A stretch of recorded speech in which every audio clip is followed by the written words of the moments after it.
குழந்தை கொப்புள் கொடியை கட் பண்ணவுடன் அந்த டைமை 7:45 என்று அவர்கள் அதை கணிக்கின்றார்கள். அந்த 7:45 தருமபுரி மாவட்டத்தில் அப்படின்னு சொல்கின்ற போது தருமபுரி மாவட்டத்தில் சூரிய உதயாதி நாளிலே 6:20 என்றால் அந்த சூரிய உதயாதி நாளிகையிலிருந்து அந்த குழந்தை பிறந்த நேரத்தை வைத்து கணக்கெடுப்பார்கள். அப்படி கணக்கெடுக்கின்ற போது லக்னம் என்றும் சந்திரன் நிற்கின்ற நட்சத்திரத்தை ராசி என்றும் லக்னம் ராசி என்பதை கணிப்பார்கள். ராசி லக்னம் கணித்த பிறகு திசா புத்தி என்று ஒன்று இருக்கிறது. சிதா புத்தி என்பதை கணிப்பார்கள். திசா புத்தி என்பது பிறகு அந்தரம் கணிப்பார்கள்.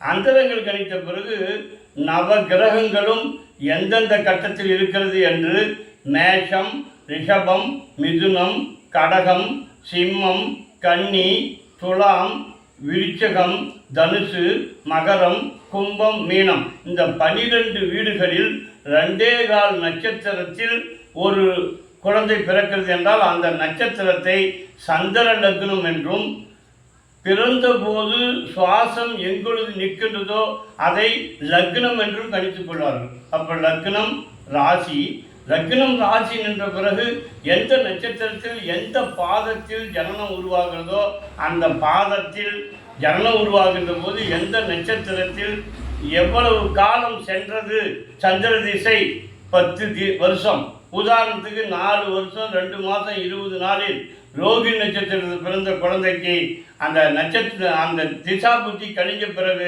சந்திர திசை 4 வருஷம் 2 மாதம் 20 நாள் இருக்கிறது என்பதை கணக்கிட்டு திசா புத்தியை கணிப்பார்கள். இப்போ லக்னம் ராசி, திசா புத்தி, அந்தரம், நவாம்சம், திரிகோணம், பரல்கள் என்றெல்லாம் கணிக்க வேண்டும். கடல் ஜோதிடத்தை ஒருவனுக்கு 1 நிமிடத்தில் சொல்ல முடியாது. கடல், அந்த கடலில் ஜோதிடத்தை. ஆனால் முதலில் குழந்தை ஜனனமாகின்ற போது கொப்புள் கொடி கற்கின்ற போது தாயினுடைய கர்ப்பத்திலிருந்து தலை உச்சிக்குழி வெளியே வந்தவுடன் குழந்தை கொப்புளை கட் பண்ணவுடன் லக்னம் அந்த நட்சத்திரங்களை கணிப்பார்கள். லக்னம் ராசி, நட்சத்திரம், திசா புத்தி, நவாம்சம், அந்தரம், திரிகோணம், பரல்கள், திசா புத்திகளை விவரம் எழுதுவார்கள். அப்படி எழுதுதான் ஒவ்வொரு ராசிக்கும் அவர்களுடைய குணாதிசயங்களை நிர்ணயம் செய்வார்கள். அந்த 9 கோள்களும் சூரியன், சுக்கிரன், செவ்வாய், ராகு, சனீஸ்வரன், புதன், குரு, கேது, குரு, புதன் இதை கணித்து நவகிரகங்களும் எங்கெங்கு நிற்கிறது, எந்த ராசியில் நிற்கிறது, எத்தனை 360 டிகிரி வைத்து எத்தனை பாகையில் நிற்கிறது என்பதை கணித்து ஜோதிடம் கணிப்பார்கள். அதற்கு பிறகு அதை படித்து கொண்டு சொல்ல வேண்டும் என்றால் மணிக்கணக்கு போதாது, நீண்டு கொண்டே இருக்கும்.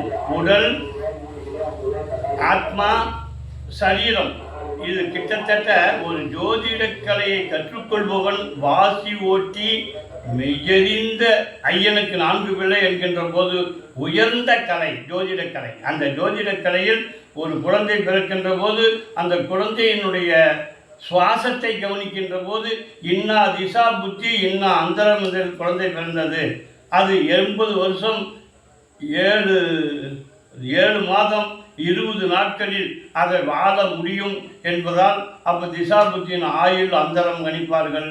இதையெல்லாம் பலவிதம். ஒரு கேள்வி கேட்டால் 120 கேள்வி ஜோதிடத்தில் கேட்கலாம். அப்படி வளர்ந்து கொண்டே இருக்கும்.